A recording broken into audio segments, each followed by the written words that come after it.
प्रिय बंधु आमे मने रखु एई जगतरे आम पाई जंत्रणा दुख रहिछि किंतु सेथिर कारण पाप नुहे। ईश्वर अनेक समय विभिन्न परिस्थिति आम जीवन रे दियंती जेपरि तांको इच्छा आम जीवन रे से साधन करिवे। आमे अनेक समय देखु जे लोक माने आम मान को निंदा करंती। आज आमे अन्यर दुखर समय आम प्रत्युत्तर कौन आमे कौन करूछु। गति प्रदीप सेही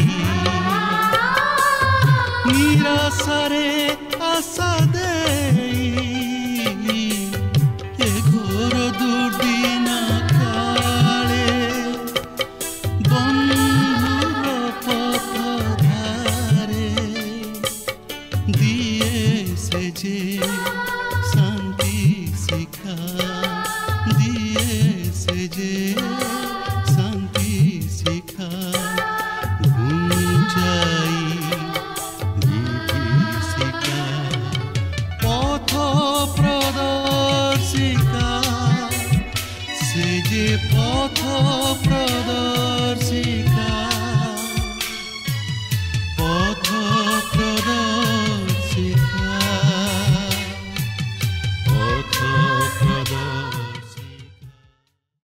प्रिय दर्शक बंधु नमस्कार।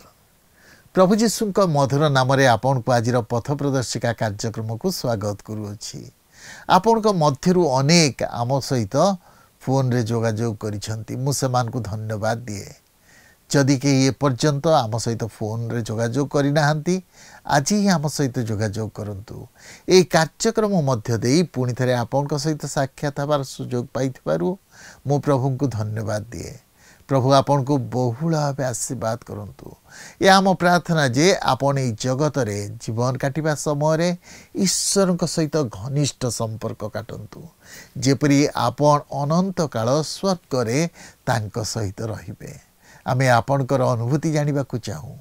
आपन निश्चय आम सहित फोन रे जोगाजोग करंतु। आज आपन आमको फोन करंतु। आमे आपन को फोन कॉल र अपेक्षा रे अछु। आज अध्ययन को जितेबले आसु आमे आयुबंक आउ जने बंधु को देखु। से थिले सुहिय बिल्दद। एथिरु जानू जे आयुबंकर सामाजिक स्तर रे अनेक बंधु थिले। आमे जानू बाइबल कहे जे आयुब जने धार्मिक व्यक्ति थिले, ईश्वर भयकारी व्यक्ति थिले। तांको परी तांको समय रे केही नथिले किंतु तांको बंधु जो माने तांको सांत्वना दबा पई आसुथिले सेमाने तांको विरुद्ध रे कहउछंती, तांको निंदा करूछंती। मनुष्य केते परिवर्तनशील ता आमे लक्ष्य करूछु। इलिफस ओ बिल्दद विफल होइथिले। तांको प्रति दया देखाइबा परिवर्ते सेमाने निंदा करूछंती। आइबो तांको पिलामानकर विचार करूछंती। से कहउछंती तुम पिलामानक मृत्यु तांको पापर प्रतिफल। ईश्वर सेमानकु समुचित दंड देइछंती। किंतु प्रिय बंधु आमे मने रखु एई जगत रे आम्मान को जीवन रो जंत्रणा कि दुखर कारण केवल पाप नुहे। ईश्वर अनेक समय रे तांको इच्छा आम जीवन रे साधन करिवा पई ए समस्त परिस्थिति आम्मान को दियंती। से अनुमति दियंती एई परिस्थिति मध्य देई आमे जाऊ। आमे बिल्दद को कथा भाषा रे केवल निंदा करिथिबा देखुछु। आज आमे अन्यर दुखर समय रे कौन सेमान को विचार करुछु कि दया देखौछु। तेबे आसंतु ये संपर्क रे अधिक आलोचना करिबा पूर्वरु एक भक्तिमूलक गीत सुनिबा। जीसु ही मोर आश्रय मो आश्रय जीसु ही मोर आश्रय मो आश्रय ए जीवन पथे मो सहाय ए जीवन पथे मो सहाय जीसु ही मोर आश्रय मो आश्रय जीसु ही मोर आश्रय मो आश्रय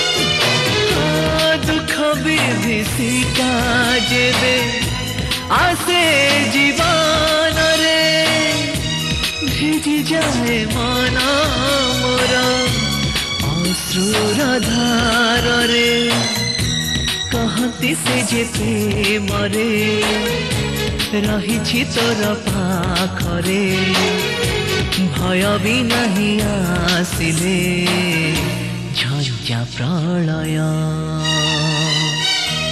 ଯିଶୁ ହିଁ ମୋର ଆଶ୍ରୟ ମୋ ଆଶ୍ରୟ ଯିଶୁ ହିଁ ମୋର ଆଶ୍ରୟ ମୋ ଆଶ୍ରୟ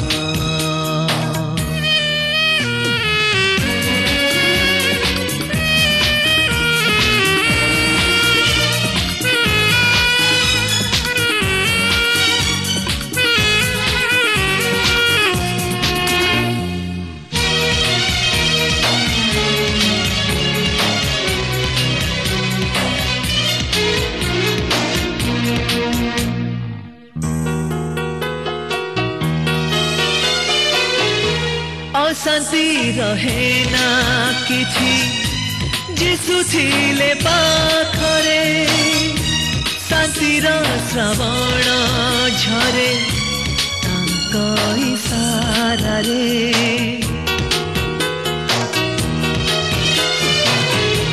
अशांति रहे ना किछि जिसु थिले पाखरे शांतिर श्रावण झरे तांक इशारारे जेते जाए मु दूररे रही थांती से पाखरे हृदय मोर कहती मु तो आश्रय। आज आम यही आईब पुस्तकर 8 पर्वटी को अध्ययन करने निमंते जिबा। ଏହି ପର୍ବର ମୁଖ୍ୟ ଆଲୋଚନାର ପ୍ରସଙ୍ଗ ହେଉଛି ବିଲ୍ଦଦର ପ୍ରଥମ ଆଲୋଚନା। ଏହି ବିଲ୍ଦଦ ହେଉଛନ୍ତି ଆଇବଙ୍କର 3 ଜଣ ବନ୍ଧୁମାନଙ୍କ ମଧ୍ୟରୁ ଜଣେ ବନ୍ଧୁ। ଇଲିଫାସଙ୍କ ପରେ ଏ ହେଉଛନ୍ତି ଦ୍ୱିତୀୟ ବ୍ୟକ୍ତି ଯିଏକି ଆଇବଙ୍କୁ ଦୋଷାରୋପ କରିଥିଲେ। ବିଲ୍ଦଦ ଏପରି ଏକ ବ୍ୟକ୍ତି ଥିଲେ ଯିଏକି ପୁରାତନ ପରମ୍ପରା ଓ ଅତୀତର ଘଟଣାବଳୀ ଉପରେ ବିଶେଷ ଗୁରୁତ୍ୱ ଦେଉଥିଲେ। ତାହାଙ୍କର ଯୁକ୍ତି ଥିଲା ଯାହାକି ସେ ଏହି 8 ପର୍ବର 8 ପଦରେ ପ୍ରକାଶ କରନ୍ତି। କାରଣ ବିନୟ କରୁଅଛି ପୂର୍ବକାଳୀନ ଲୋକଙ୍କୁ ପଚାର ଓ ସେମାନଙ୍କ ପିତୃଗଣ ଅନୁସନ୍ଧାନ କରି ଯାହା ପାଇଅଛନ୍ତି ତହିଁରେ ମନୋଯୋଗ କର। ଏହା ଏହିପରି ସତେ ଯେପରି ସେ ଭୂଗର୍ଭରୁ ଆବିଷ୍କାର କରାଯାଇଥିବା ସେହି ପୁରାତନ ପ୍ରସ୍ତର ଓ ଶିଳାସବୁକୁ ଉଠାଇ ନେଇ ସେହିସବୁକୁ ଲକ୍ଷ୍ୟ କରି ଅତୀତରେ ଯାହା ସବୁ ଘଟିଯାଇଥିଲା ସେହିସବୁକୁ ପ୍ରକାଶ କରନ୍ତି ଓ ସେହିସବୁକୁ ଲକ୍ଷ୍ୟ କରି ଭବିଷ୍ୟତରେ ଯାହା ସବୁ ଘଟିବାକୁ ଯାଉଅଛି ତାହା ପ୍ରକାଶ କରନ୍ତି। କହିବାକୁ ଗଲେ ସେ ଅନେକ କିଛି ପୁରାତନ କାହାଣୀ, ହିତୋପଦେଶ ଓ ନୀତିବାକ୍ୟ ଓ ପ୍ରବଚନ ପ୍ରଭୃତି ଜାଣିଥିଲେ, ମାତ୍ର ସେ ପ୍ରକୃତିରେ କିଛି ନୂତନ ବିଷୟ ପ୍ରକାଶ କରିପାରିନଥିଲେ। ସେ ଇଲିଫାସଙ୍କ ଅପେକ୍ଷା ଅଧିକ କୁଟିଳ ପ୍ରକୃତିର ଥିଲେ। ସେ ଆଇବଙ୍କର ମନରେ ଅଧିକ ଆଘାତ ପହଞ୍ଚାଇଥିଲେ। ସେ ଆଇବଙ୍କୁ ଆଦୌ ସାହାଯ୍ୟ କରିପାରିନଥିଲେ, ବରଂ ତହିଁ ପରିବର୍ତ୍ତେ ତାଙ୍କ ହୃଦୟରେ ନୈରାଶ୍ୟତା ଭରି ଦେଇଥିଲେ। ଏ ହେଉଛନ୍ତି ସେହି ବିଲ୍ଦଦ ଯିଏକି ତାହାଙ୍କର ଅତି ଘନିଷ୍ଠ ବନ୍ଧୁ ଥିଲେ। ଦେଖନ୍ତୁ, ବିଲ୍ଦଦ ପରମ୍ପରାଗତ ପ୍ରଥା ଉପରେ ଭିତ୍ତି କରି ତାହାଙ୍କର ଯୁକ୍ତି ବାଢ଼ୁଛନ୍ତି।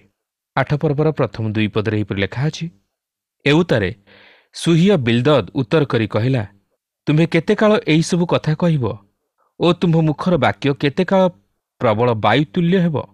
ଦେଖନ୍ତୁ ବିଲ୍ଦଦ କିପରି ଆଇବଙ୍କୁ ଦୋଷାରୋପ କରୁଅଛନ୍ତି। ତାହାଙ୍କର କଥାଗୁଡ଼ିକ ଆଇବଙ୍କୁ ଲାଗୁଛି ସତେ ଯେପରି ତାହାଙ୍କ ପେଟରେ ଜଣେ କେହି ଛୁରୀ ଭୁଷି ଦେଇ ତାହାକୁ ମୋଡ଼ି ଦେଉଛି।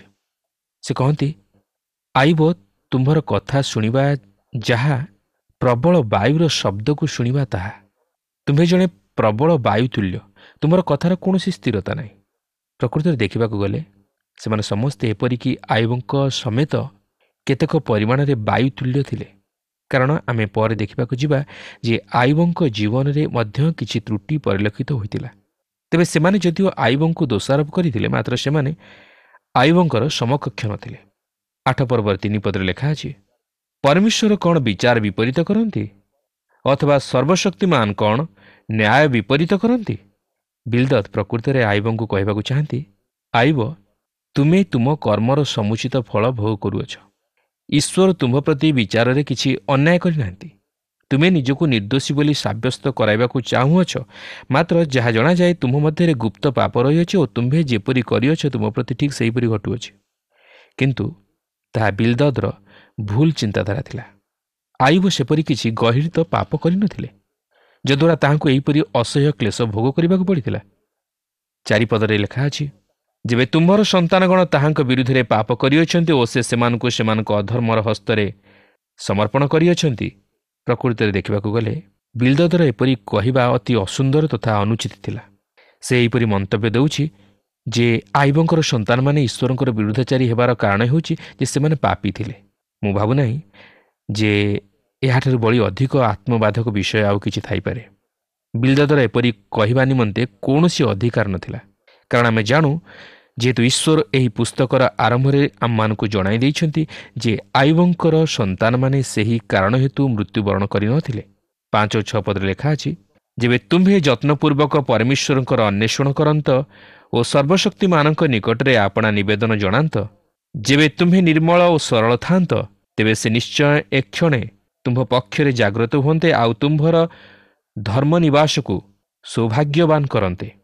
ବିଲ୍ଦଦ ପୁନର୍ବାର ଆୟୁବଙ୍କୁ କହିବାକୁ ଚାହାନ୍ତି, ଆୟୁବ, ଯଦି ତୁମେ ପରମେଶ୍ୱରଙ୍କ ନିକଟରେ ନିର୍ମଳ ଓ ସରଳ ଥାନ୍ତ, ତାହେଲେ ଈଶ୍ୱର ତୁମର ପ୍ରାର୍ଥନା ଶୁଣି ତୁମକୁ ସୁସ୍ଥ କରିଥାନ୍ତେ ଓ ରକ୍ଷା କରିଥାନ୍ତେ। ମାତ୍ର ତୁମ୍ଭ ଜୀବନରେ ପାପ ରହିଅଛି, ଯଦ୍ୱାରା ତୁମ୍ଭ ପ୍ରତି ଏହିସବୁ ଅମଙ୍ଗଳ ଘଟୁଅଛି। 7 ପଦରେ ଲେଖା ଅଛି, ଆଉ ତୁମ୍ଭର ପ୍ରଥମାବସ୍ଥା କ୍ଷୁଦ୍ର ହେଲେ ହେଁ ତୁମ୍ଭର ଶେଷାବସ୍ଥା ଅତିଶୟ ଉନ୍ନତ ହୁଅନ୍ତା। ବାସ୍ତବରେ ତାହା ହିଁ ତାହାଙ୍କ ଜୀବନରେ ଘଟିବାକୁ ଯାଉଅଛି, ଯଦିଓ ତାହା ବର୍ତ୍ତମାନ ଜଣାପଡ଼େ ନାହିଁ। ମାତ୍ର ବିଲ୍ଦଦର କଥା ପ୍ରକାରାନ୍ତରେ ଆୟୁବଙ୍କ ଜୀବନରେ ସଫଳ ହେବାକୁ ଯାଉଅଛି। ବିଲ୍ଦଦ ଭାବୁଛନ୍ତି ଯେ ଆୟୁବଙ୍କର ଆଉ ଉତ୍ଥାନ ହେବ ନାହିଁ, ସେ ଏହିପରି ଭାବେ ବିନଷ୍ଟ ହେବେ। ମାତ୍ର ଈଶ୍ୱରଙ୍କ ଅଭିମତ ଭିନ୍ନ। ଈଶ୍ୱର ତାହାଙ୍କୁ ସେହି କ୍ଲେଶରୁ ଉଦ୍ଧାର କରିବାକୁ ଯାଉଅଛନ୍ତି, କାରଣ ଧାର୍ମିକ 7 ଥର ପଡ଼ିଲେ ହେଁ ସେ ଉଠିବ, ମାତ୍ର ଅଧାର୍ମିକମାନଙ୍କର ବିନାଶ ଘଟିବ। ଯେତେବେଳେ ଆୟୁବଙ୍କର ଏହି ସମସ୍ତ କ୍ଲେଶର ଦିନ ସମ୍ପୂର୍ଣ୍ଣ ହେବ, ସେତେବେଳେ ସେ ଅଧିକ ବର୍ଦ୍ଧିଷ୍ଣୁ ହେବେ ଓ ତାହାଙ୍କର ଯାହା କିଛି ଥିଲା ତହିଁର ଦ୍ୱିଗୁଣ ସେ ଫେରି ପାଇବେ। ଈଶ୍ୱର ତାହାଙ୍କର ଆଶ୍ରିତମାନଙ୍କୁ କେବେହେଲେ ବିନଷ୍ଟ ହେବାକୁ ଦେବେ ନାହିଁ। 8 ପଦରେ ଲେଖା ଅଛି, କାରଣ ବିନୟ କରୁଅଛି, ପୂର୍ବକାଳୀନ ଲୋକଙ୍କୁ ପଚାର ଓ ସେମାନଙ୍କ ପିତୃଗଣ ଅନୁସନ୍ଧାନ କରି ଯାହା ପାଇଅଛନ୍ତି ତହିଁରେ ମନୋଯୋଗ କର। ବିଲ୍ଦଦ ଏଠାରେ ସେହି ପୁରାତନ ବିବର୍ତ୍ତନବାଦ ସିଦ୍ଧାନ୍ତକୁ ଆଣି ଉପସ୍ଥାପିତ କରାନ୍ତି। ସେ କହିବାକୁ ଯାଉଛନ୍ତି ଯେ ପ୍ରତ୍ୟେକ ବିଷୟ ଏକ ନିର୍ଦ୍ଧାରିତ ବ୍ୟବସ୍ଥା ବା ନିୟମ ଅନୁଯାୟୀ ପରିଚାଳିତ ହୋଇଥାଏ। ତହିଁମଧ୍ୟରୁ ସେ କେତେକ ନିୟମ ଏଠାରେ ପ୍ରଦାନ କରିବାକୁ ଚାହାନ୍ତି, ଯାହାକି ପୁରାତନ କାହାଣୀ। 9 ପଦରେ ଲେଖା ଅଛି, କାରଣ ଆମ୍ଭେମାନେ ତ କାଲିର ଲୋକ ଓ କିଛି ଜାଣୁନାହୁଁ, ଜଣୁ ପୃଥିବୀରେ ଆମ୍ଭମାନଙ୍କ ଦିନ ଛାୟା ସ୍ୱରୂପ। ବିଲ୍ଦଦ କହନ୍ତି, କାରଣ ଆମ୍ଭେମାନେ ତ କାଲିର ଲୋକ ଓ କିଛି ଜାଣୁନାହୁଁ। ଏହା ବାସ୍ତବରେ ସତ। ପ୍ରକୃତରେ ବିଲ୍ଦଦ ଭାବୁନଥିଲେ ଯେ ସେ ନିଜେ କିଛି ଜାଣନ୍ତି ନାହିଁ ବୋଲି, ମାତ୍ର ସେ ଭାବୁଥିଲେ ଆୟୁବ କିଛି ଜାଣନ୍ତି ନାହିଁ। କିନ୍ତୁ ସେ ଯାହା ହେଉନା କାହିଁକି, ଏହି ମନ୍ତବ୍ୟଟି ବିଲ୍ଦଦଙ୍କ ପ୍ରତି ପ୍ରଯୁଜ୍ୟ ଥିଲା ଓ ସମସ୍ତ ବିବର୍ତ୍ତନବାଦୀମାନଙ୍କ ନିମନ୍ତେ ଓ ଆପଣଙ୍କ ନିମନ୍ତେ ଓ ମୋ ନିମନ୍ତେ ମଧ୍ୟ ପ୍ରଯୁଜ୍ୟ ଅଟେ, କାରଣ ଆମ୍ଭେମାନେ ତ କାଲିର ଲୋକ। 10 ପଦରେ ଲେଖା ଅଛି, ସେମାନେ କ'ଣ ତୁମ୍ଭକୁ ଶିକ୍ଷା ଦେବେ ନାହିଁ ଓ ଜଣାଇବେ ନାହିଁ, ପୁଣି ଆପଣା ଆପଣା ଅନ୍ତଃକରଣରୁ କ'ଣ ବାକ୍ୟ ଉଚ୍ଚାରଣ କରିବେ ନାହିଁ? ବିଲ୍ଦଦ କହନ୍ତି ଯେ ଅତୀତ ଆମମାନଙ୍କୁ ଶିକ୍ଷା ଦେବ। ମନୁଷ୍ୟମାନେ କିଛି ଶିଳା ଓ କିଛି ଅସ୍ଥି ନେଇ ଭାବନ୍ତି ଯେ ସେମାନେ ପୃଥିବୀର ଉତ୍ପତ୍ତି ଓ ଏହାର କ୍ରମ ବିକାଶ ବିଷୟରେ ସବୁକିଛି ଜାଣନ୍ତି। ମନୁଷ୍ୟ ପକ୍ଷରେ ଯାହା ଜାଣିବା ସମ୍ଭବ ତାହାଠାରୁ ସେ ଅଧିକ କିଛି ଜାଣିବା ନିମନ୍ତେ ଚେଷ୍ଟା କରେ ଓ ଅନୁମାନ କରେ। କିନ୍ତୁ ଲକ୍ଷ୍ୟ କରନ୍ତୁ ପାଉଲଙ୍କର ଦର୍ଶନ କିପରି ଭିନ୍ନ ଥିଲା। ସେ ଖ୍ରୀଷ୍ଟଙ୍କ ପ୍ରତି ଅଙ୍ଗୁଳି ନିର୍ଦ୍ଦେଶ କରନ୍ତି ଓ ଭବିଷ୍ୟତକୁ ଲକ୍ଷ୍ୟ କରନ୍ତି। ଫିଲିପି 3 ପର୍ବର 14 ପଦରେ ସେ ଏହିପରି କହନ୍ତି, କିନ୍ତୁ ଗୋଟିଏ ବିଷୟ ମୁଁ କରୁଅଛି, ପଶ୍ଚାତ୍ ବିଷୟ ସବୁ ମନରୁ ଦୂର କରି ସମ୍ମୁଖରେ ଥିବା ବିଷୟଗୁଡ଼ିକ ପ୍ରତି ଦୃଷ୍ଟି ରଖି ଖ୍ରୀଷ୍ଟ ଯୀଶୁଙ୍କଠାରେ ଈଶ୍ୱରଙ୍କ ସ୍ୱର୍ଗୀୟ ଆହ୍ୱାନର ପଣ ପାଇବା ନିମନ୍ତେ ପ୍ରାଣପଣ କରି ଲକ୍ଷ୍ୟସ୍ଥଳକୁ ଦୌଡ଼ିଅଛି। ପ୍ରିୟ ବନ୍ଧୁ, କେବଳ ଗୋଟିଏ ଉପାୟରେ ଆମେ ସେହି ସ୍ୱର୍ଗୀୟ ବିଷୟ ସବୁ ଜାଣିପାରିବା, ଆଉ ତାହା ହେଉଛି ଈଶ୍ୱରଙ୍କ ବାକ୍ୟ ଦ୍ୱାରା। ବର୍ତ୍ତମାନ ବିଲ୍ଦଦ ଆହୁରି ଅଧିକ କୁଟିଳ ମନୋଭାବ ଧାରଣ କରିବାକୁ ଯାଉଅଛନ୍ତି। ଦେଖନ୍ତୁ 11 ଓ 12 ପଦରେ ଏହିପରି ଲେଖା ଅଛି, ପଙ୍କ ବିନା କ'ଣ ନଳ ବଢ଼ିପାରେ? ଜଳ ବିନା କ'ଣ ସନ୍ତରା ବଢ଼ିପାରେ? ତାହା ସତେଜ ଥାଉ ଥାଉ ଓ ଓ କଟା ନହୁଣୁ ଅନ୍ୟାନ୍ୟ ତୃଣ ପୂର୍ବରୁ ଶୁଷ୍କ ହୁଏ, ସେଠାରେ ନିଜକୁ ଅଧିକ କିଛି ଜାଣନ୍ତି ବୋଲି ଦେଖାଇ ହୁଅନ୍ତି। ମାତ୍ର ଯେକୌଣସି ଲୋକ ମଧ୍ୟ ଏହାର ଉତ୍ତର ଜାଣେ। ତେଣୁ ଏହା ସେତେଦୂର ଗଭୀର ଜ୍ଞାନଯୁକ୍ତ ବାକ୍ୟ ନଥିଲା। କିଏ ଏହି ସମସ୍ତ ବିଷୟ ଜାଣେ ନାହିଁ? ପ୍ରତ୍ୟେକ ଜାଣନ୍ତି। 13 ପଦରେ ଲେଖା ଅଛି, ଯେଉଁମାନେ ପରମେଶ୍ୱରଙ୍କୁ ପାଶୋରନ୍ତି ସେ ସମସ୍ତଙ୍କର ପଥ ଏହି ପ୍ରକାର, ଓ ଧର୍ମହୀନ ଲୋକର ଭରସା ବିନଷ୍ଟ ହେବ। ବର୍ତ୍ତମାନ ସେ ଆଇବଙ୍କୁ ଦୋଷାରୋପ କରନ୍ତି। ସେ କହନ୍ତି ଆଇବ କିଛି ଗୁପ୍ତ ପାପ ଛପାଇ ରଖିଛନ୍ତି, ତେଣୁକରି ତାହାଙ୍କର ବିନାଶ ଅବଶ୍ୟ ଘଟିବ। ସେ ଆଇବଙ୍କୁ କହନ୍ତି, ଆଇବ ତୁମ୍ଭେ ନିଜର ଗୁପ୍ତ ପାପକୁ ଛପାଇ ରଖି ଈଶ୍ୱରଙ୍କ ନିକଟରେ ସରଳାଚରଣ କରୁନାହଁ। ତୁମ୍ଭେ କପଟାଚରଣ କରୁଅଛ। ତୁମ୍ଭେ କପଟି। ତେଣୁକରି ତୁମ୍ଭ ପ୍ରତି ପରମେଶ୍ୱରଙ୍କର ବିଚାର ଉପସ୍ଥିତ ହୋଇଅଛି। ଯଦି ତୁମ୍ଭେ ତାହା ସ୍ୱୀକାର ନ କର, ତାହେଲେ ତୁମ୍ଭେ ବିନଷ୍ଟ ହେବ। କିନ୍ତୁ ବିଲଦଦ ପ୍ରକୃତରେ ଆଇବଙ୍କୁ ଚିହ୍ନି ପାରିନଥିଲେ। ଆଇବଙ୍କ ପ୍ରତି ତାହାଙ୍କର ଚିନ୍ତାଧାରା ଭ୍ରାନ୍ତିପୂର୍ଣ୍ଣ ଥିଲା। 14 ଓ 15 ପଦରେ ଲେଖା ଅଛି, ତାହାର ପ୍ରତ୍ୟାଶା ଉଚ୍ଛିନ୍ନ ହେବ, ଯେଣୁ ତାହାର ଆଶ୍ରୟ ମାକଡ଼ସାର ଜାଲ ସ୍ୱରୂପ। ସେ ଆପଣା ଗୃହ ଉପରେ ଆଉଜିବ, ମାତ୍ର ତାହା ସ୍ଥିର ରହିବ ନାହିଁ। ସେ ତାହା ଦୃଢ଼ କରି ଅବଲମ୍ବନ କରିବ, ମାତ୍ର ତାହା ରହିବ ନାହିଁ। ହଁ, ସମସ୍ୟା ଆସିଲେ ଆମ୍ଭମାନଙ୍କୁ କୌଣସି ମନୁଷ୍ୟ ରକ୍ଷା କରିପାରିବେ ନାହିଁ, କିମ୍ବା ଆମେ ନିଜେ ଚେଷ୍ଟା କଲେ ମଧ୍ୟ ତହିଁରୁ ମୁକୁଳି ଯାଇପାରିବା ନାହିଁ। ମାତ୍ର ସବୁଠାରୁ ଶ୍ରେଷ୍ଠ ବିଷୟ ହେଉଛି ଈଶ୍ୱରଙ୍କଠାରେ ଆଉଜିଗଲେ ସେ ଆମମାନଙ୍କୁ ଉଦ୍ଧାର କରିବେ। ଏହାପରେ 16 ପଦରୁ 20 ପଦ ମଧ୍ୟରେ ଏପରି ଲେଖା ଅଛି, ସେ ସୂର୍ଯ୍ୟ ସାକ୍ଷାତରେ ସତେଜ ହୁଏ, ତାହାର କୋମଳ ଶାଖା ତାହାର ଉଦ୍ୟାନରେ ମାଡ଼ିଯାଏ, ତାହାର ଚେର ପ୍ରସ୍ତର ରାଶିରେ ଜଡ଼ିତ ହୁଏ।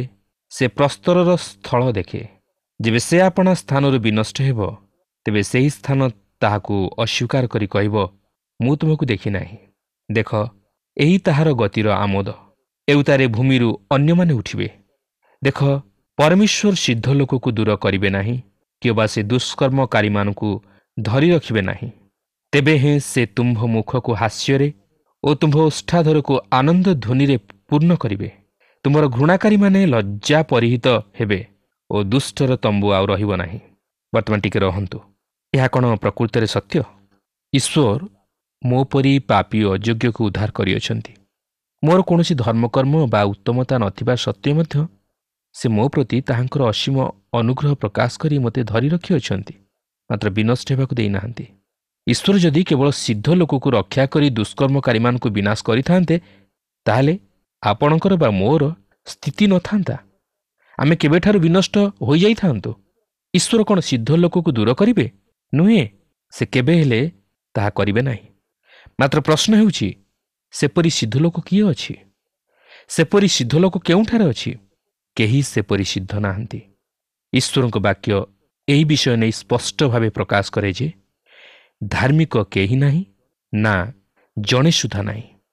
ରୋମିଓ 3 ପର୍ବର 10 ପଦରେ ଲେଖା ଅଛି, ତେବେ ବିଲଦଦ ଯାହା କହନ୍ତି ତାହା ଯଦିଓ ସତ୍ୟ, ମାତ୍ର ଯେତେବେଳେ ଆମେ ତାହାକୁ ଆମମାନଙ୍କର ଜୀବନ ମଧ୍ୟ ଦେଇ ସମୀକ୍ଷା କରୁ, ତାହା ବାସ୍ତବରେ ସତ୍ୟ ନୁହେଁ। ଈଶ୍ୱର ଯଦିଓ ଦୁଷ୍କର୍ମକାରୀମାନଙ୍କର ପ୍ରତିଫଳଦାତା ଈଶ୍ୱର, ମାତ୍ର ସେ ସେହି ଦୁଷ୍କର୍ମରୁ ଫେରିବା ନିମନ୍ତେ ସୁଯୋଗ ଦେଇଥାନ୍ତି ଓ ଉଦ୍ଧାରର ପଥ ମଧ୍ୟ ପ୍ରସ୍ତୁତ କରିଥାନ୍ତି। ସେ ଚାହାନ୍ତି ନାହିଁ ପାପୀ ପାପରେ ବିନଷ୍ଟ ହେଉ, କାରଣ ଦୁଷ୍ଟର ମରଣରେ ତାହାଙ୍କର କିଛି ସନ୍ତୋଷ ନାହିଁ। ସେ ଆଇବଙ୍କୁ କହନ୍ତି ଯେ ଆଇବ, ତୁମ୍ଭେ ଜଣେ ପ୍ରଧାନ ପାପୀ ହୋଇଥିବାରୁ ତୁମ୍ଭେ ଈଶ୍ୱରଙ୍କଠାରୁ କୌଣସି ମଙ୍ଗଳଦାନ ପାଇବା ନିମନ୍ତେ ଯୋଗ୍ୟ ନୁହଁ। ସେ ଆଇବଙ୍କୁ କହନ୍ତି, ଆଇବ ଜଣେ ପ୍ରଧାନ ପାପୀ ହୋଇଥିବାରୁ ସେ ଈଶ୍ୱରଙ୍କଠାରୁ କୌଣସି ମଙ୍ଗଳଦାନ ପାଇବା ନିମନ୍ତେ ଯୋଗ୍ୟ ନୁହନ୍ତି। ମାତ୍ର ତଥାପି ଈଶ୍ୱର ଚାହିଁଲେ ତାହାଙ୍କୁ ସୁଖ ଓ ଆନନ୍ଦରେ ପୂର୍ଣ୍ଣ କରିପାରିବେ। କିନ୍ତୁ ଏହା ଆଇବଙ୍କ ପରି ପରିସ୍ଥିତିରେ ଥିବା ମନୁଷ୍ୟ ପ୍ରତି ବିଶେଷ ଉପକାରକ ନୁହେଁ। ଆପଣ ଦେଖନ୍ତୁ, ବିଲଦଦ ଈଶ୍ୱରଙ୍କୁ ଜାଣିନଥିଲେ କି ଆଇବଙ୍କୁ ମଧ୍ୟ ଜାଣିନଥିଲେ, କି ସେ ନିଜେ ନିଜକୁ ମଧ୍ୟ ଭଲ ଭାବେ ଜାଣିନଥିଲେ। ସେ ଭାବନ୍ତି ଯେ ସେ ସବୁକିଛି ଜାଣନ୍ତି ବୋଲି, ମାତ୍ର ସେ ପ୍ରକୃତରେ ଆତ୍ମିକ ବିଷୟରେ ଓ ସ୍ୱର୍ଗୀୟ ବିଷୟରେ ବିଶେଷ କିଛି ଜାଣିନଥିଲେ। ଆଇବଙ୍କ ଜୀବନ ପ୍ରତି ଈଶ୍ୱରଙ୍କର ଅଭିମତ କ'ଣ ଥିଲା, ତାହା ସେ ବୁଝିବା ନିମନ୍ତେ ସମର୍ଥ ନଥିଲେ। ପରବର୍ତ୍ତୀ ଅଧ୍ୟାୟରେ ଆମେ ଦେଖିବାକୁ ପାରିବା ଯେ ଆଇବ ବିଲଦଦଙ୍କୁ ପ୍ରତ୍ୟୁତ୍ତର ଦିଅନ୍ତି ଓ ସେ ପ୍ରକୃତରେ ଅତି ସୁନ୍ଦର ଭାବେ ଉତ୍ତର ଦିଅନ୍ତି। ଯଦିଓ ସେ ସେହି ସମସ୍ତ ଆତ୍ମବାଧକ କଥା ଶୁଣି ଭାଙ୍ଗି ପଡ଼ିଥିଲେ ଓ ନିରାଶ ହୋଇଯାଇଥିଲେ, ତଥାପି ସେ ଅତି ସୁନ୍ଦର ଭାବରେ ଉତ୍ତର ଦିଅନ୍ତି। ପ୍ରିୟ ବନ୍ଧୁ, ଆପଣ ଯଦି ସେହିପରି ପରିସ୍ଥିତିର ମଧ୍ୟ ଦେଇ ଗତି କରୁଅଛନ୍ତି ଓ ଲୋକମାନେ ଆପଣଙ୍କୁ ଆତ୍ମବାଧକ କଥା କହନ୍ତି, ତାହେଲେ ଭାଙ୍ଗି ପଡ଼ନ୍ତୁ ନାହିଁ। ମାତ୍ର ନିଜର ଜୀବନକୁ ସମୀକ୍ଷା କରନ୍ତୁ ଓ ପ୍ରଭୁଙ୍କର ଅଭିମତ ବୁଝିବା ନିମନ୍ତେ ଚେଷ୍ଟା କରନ୍ତୁ। ତାହେଲେ ଆପଣ ଏକ ସମାଧାନରେ ଉପନୀତ ହୋଇପାରିବେ। ହଁ ପ୍ରିୟ ବନ୍ଧୁ, ପ୍ରଭୁଙ୍କ ନିମନ୍ତେ ଛିଡ଼ା ହେଲେ ଏହି ଜଗତରେ ଆମମାନଙ୍କୁ ଅନେକ କ୍ଲେଶ ସହ୍ୟ କରିବାକୁ ପଡ଼ିବ। ଆମମାନଙ୍କୁ ଅନେକ ପରୀକ୍ଷା ପ୍ରଲୋଭନ ମଧ୍ୟ ଦେଇ ଜୀବନ ଅତିବାହିତ କରିବାକୁ ହେବ। ମାତ୍ର ପ୍ରଭୁ ଆମମାନଙ୍କର ସଙ୍ଗେ ସଙ୍ଗେ ରହି ସେ ଆମମାନଙ୍କୁ ସେହି ସମସ୍ତ ପରୀକ୍ଷା ଉପରେ, ସେହି ସମସ୍ତ କ୍ଲେଶ ଉପରେ ବିଜୟ ହେବା ନିମନ୍ତେ ଶକ୍ତି ଦେବେ। ଆମମାନେ ବିନଷ୍ଟ ହେବା ନାହିଁ, ମାତ୍ର ଆମମାନଙ୍କ ଜୀବନ ଆହୁରି ପରିମାର୍ଜିତ ହେବ, ଆହୁରି ପରିଶୁଦ୍ଧ ହେବ, ଆହୁରି ପବିତ୍ର ହେବ, ଆହୁରି ଈଶ୍ୱରଙ୍କର ନିକଟବର୍ତ୍ତୀ ହେବ ଏବଂ ଆମମାନଙ୍କର ବିଶ୍ୱାସ ମଧ୍ୟ ଆହୁରି ବେଳକୁ ବେଳ ଦୃଢ଼ୀଭୂତ ହେବ। ଆପଣ ଦେଖିଛନ୍ତି, ସୁନାକୁ ନିଆଁରେ ପକାଇଲେ କ'ଣ ହୁଏ? ତାହାର ଖାଦ ଅଂଶ ବାହାରିଯାଏ ଏବଂ ପ୍ରକୃତ ସୁନା ରହିଯାଏ, ନୁହେଁ କି? ଆମେ ସୁନାକୁ ଯେତେ ନିଆଁରେ ଆଉଟିବା, ସୁନାର ସେଇ ଚକଚକ୍ ବାହାରିବ ଏବଂ ସୁନା ଆହୁରି ନିଖୁନ୍ତ ସୁନା ହେବ। ଆଉ ସେହି ସୁନା ମଧ୍ୟରେ କୌଣସି ଅବସ୍ତୁ ସ୍ଥାନ ପାଇବ ନାହିଁ। ଆଉ ସେହି ସୁନା ମଧ୍ୟରେ କୌଣସି ପ୍ରକାର କଳଙ୍କର ବିଷୟ ରହିବ ନାହିଁ, କୌଣସି ପ୍ରକାର ଖାଦ ରହିବ ନାହିଁ। ଖ୍ରୀଷ୍ଟୀୟ ଜୀବନ ହେଉଛି ଠିକ୍ ସେ ପ୍ରକାର। ଖ୍ରୀଷ୍ଟ ଚାହାନ୍ତି ଯେ ଖ୍ରୀଷ୍ଟ ବିଶ୍ୱାସୀର ଜୀବନରେ ଯେପରି କୌଣସି ପ୍ରକାର ଖାଦ ନ ରହୁ, କୌଣସି ପ୍ରକାର ବିଷୟ ଯାହାକି ଅନ୍ୟମାନଙ୍କ ପ୍ରତି ଘୃଣାର ବିଷୟ ହେଉ, ଏପରି କୌଣସି ପ୍ରକାର ବିଷୟ ତାହାର ଜୀବନରେ ସ୍ଥାନ ନ ପାଉ ଯାହାକି ଅନ୍ୟମାନଙ୍କର ବାଧାର କାରଣ ହେଉ। ସେଥିପାଇଁ ଆମମାନେ ଖୁସି ହେବା ଆବଶ୍ୟକ ଯେ ଯଦି ଆମେ କ୍ଲେଶ ମଧ୍ୟ ଦେଇ ଗତି କରୁ, ତାହେଲେ ଆମେ ଜାଣି ରଖିବା ଉଚିତ ଯେ ପ୍ରଭୁ ଆମମାନଙ୍କୁ ଏକ ବିଶୁଦ୍ଧ ଜୀବନଯାପନ କରିବା ପାଇଁ ଚାହାନ୍ତି ଏବଂ ସେ ଚାହାନ୍ତି ଯେପରି ଆମମାନଙ୍କ ଜୀବନରେ କୌଣସି ପ୍ରକାର ଖାଦ ଦେଖା ନଯାଏ। ତେଣୁ ଆସୁ ଜୀବନର ପ୍ରତିଟି ଅବସ୍ଥାରେ, ପ୍ରତ୍ୟେକ କ୍ଷେତ୍ରରେ ସେହି ପ୍ରଭୁଙ୍କ ଉପରେ ବିଶ୍ୱାସ କରି ନିର୍ଭର କରି ତାହାଙ୍କର ଶରଣାପନ୍ନ ହେଉ। ଏଠାରେ ମୁଁ ଆପଣଙ୍କୁ ଗୋଟିଏ ବିଷୟ କହି ରଖେ ଯେ ମନୁଷ୍ୟର ଗତି ନିୟନ୍ତ୍ରଣ କର୍ତ୍ତା ହେଉଛନ୍ତି ଈଶ୍ୱର। ମନୁଷ୍ୟ ନିଜର ଇଚ୍ଛାରେ କିଛି କରିବାକୁ ଚାହିଁଲେ ମଣିଷ କରିପାରିବ ନାହିଁ। କିମ୍ବା ମନୁଷ୍ୟ ଯଦି ନିଜେ ଧାର୍ମିକ ହେବାକୁ ଚାହେଁ, ସେ ହୋଇପାରିବ ନାହିଁ। କିନ୍ତୁ ମନୁଷ୍ୟକୁ ଧାର୍ମିକ କରି ଗଢ଼ି ତୋଳନ୍ତି କେବଳ ଈଶ୍ୱର, ଆଉ ତାହା ମଧ୍ୟ ପ୍ରଭୁ ଯୀଶୁ ଖ୍ରୀଷ୍ଟଙ୍କ ମଧ୍ୟ ଦେଇ। ସେଥିପାଇଁ ଏହି ଜଗତରେ ଯେତେବେଳେ ଆମମାନେ ଜୀବନଯାପନ କରୁଅଛୁ, ଆମମାନେ ଯଦି ପ୍ରଭୁ ଯୀଶୁ ଖ୍ରୀଷ୍ଟଙ୍କ ସହିତ ସଂଯୁକ୍ତ ନ ହେବା, ତାହେଲେ ଆମେ କେବେ ହେଲେ ଏହି ଜଗତରେ ଏକ ବିଜୟୀ ଜୀବନଯାପନ କରିବା ପାଇଁ ସମର୍ଥ ହୋଇପାରିବା ନାହିଁ।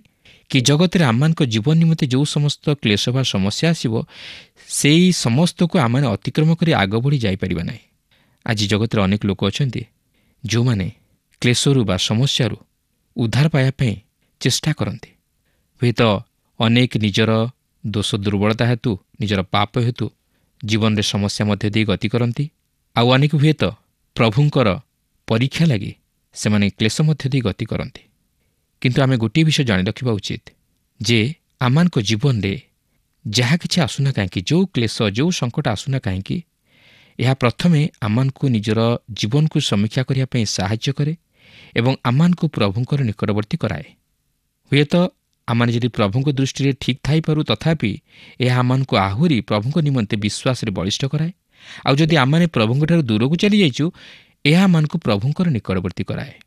ତେଣୁ ପ୍ରିୟ ବନ୍ଧୁ, ମୁଁ ଜାଣେ ନା ଆପଣ କେଉଁ ପ୍ରକାର ପରିସ୍ଥିତି ମଧ୍ୟ ଦେଇ ଗତି କରୁଛନ୍ତି, କିନ୍ତୁ ମୋର ଏତିକି ଦୃଢ଼ ବିଶ୍ୱାସ ଯେ ଯଦି ଆଜି ଆପଣ ପ୍ରଭୁ ଯୀଶୁଙ୍କୁ ଗ୍ରହଣ କରିବା ଦ୍ୱାରା ଜୀବନରେ ସମସ୍ୟାର ସମ୍ମୁଖୀନ ହେଉଛନ୍ତି, ତାହେଲେ ଦୁଃଖ କରନ୍ତୁ ନାହିଁ, ନିରାଶ ହୁଅନ୍ତୁ ନାହିଁ, ଭାଙ୍ଗି ପଡ଼ନ୍ତୁ ନାହିଁ। ହୁଏତ ଆପଣଙ୍କର ପରିବାର ଲୋକ ଆପଣଙ୍କୁ ଗ୍ରହଣ କରିନପାରନ୍ତି, ଆପଣଙ୍କର ପ୍ରିୟଜନମାନେ ଆପଣଙ୍କୁ ଗ୍ରହଣ କରିପାରିନପାରନ୍ତି, କିନ୍ତୁ ପ୍ରଭୁ ଆପଣଙ୍କୁ ପ୍ରେମ କରୁଛନ୍ତି।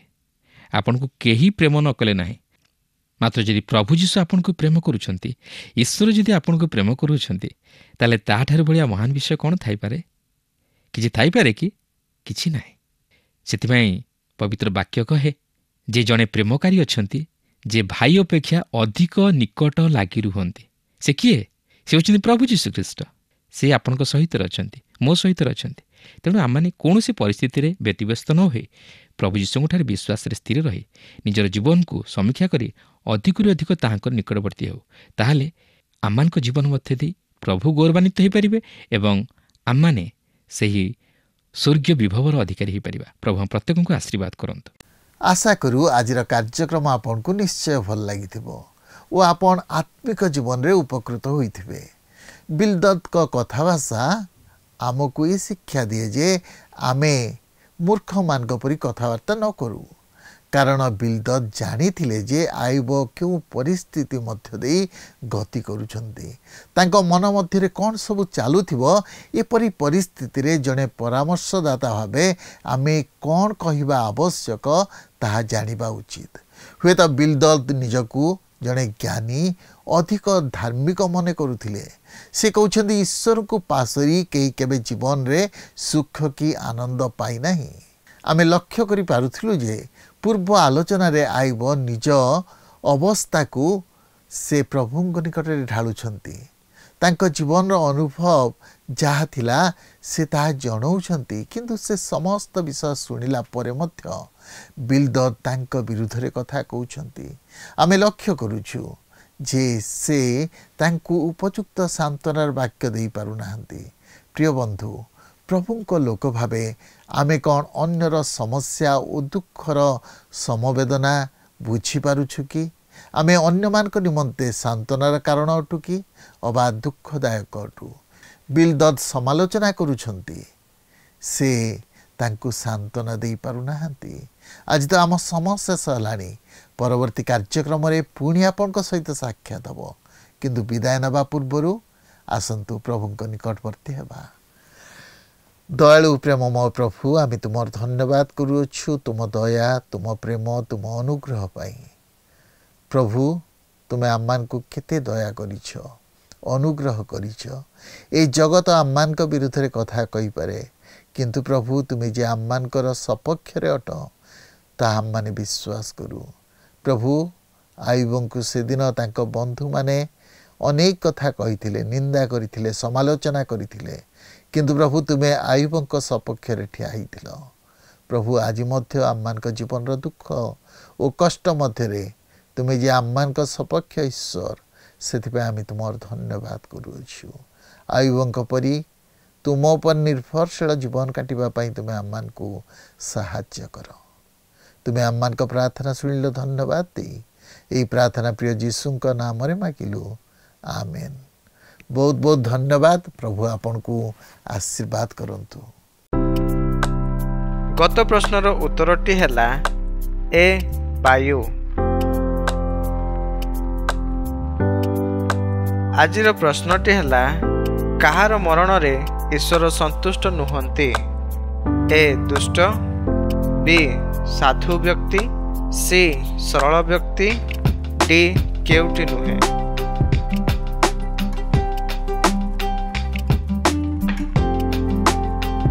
এই প্রশ্নর উত্তর আসন্তাকালি সন্ধ্যা ৬টা মধ্যে option A, B, C, D মধ্যরু সঠিক উত্তর বাছি আপনার নাম ও সম্পূর্ণ ঠিকনা সহিত 9777221415 ফোন নম্বরে SMS কিংবা WhatsApp দ্বারা জଣାইବାକୁ অনুরোধ।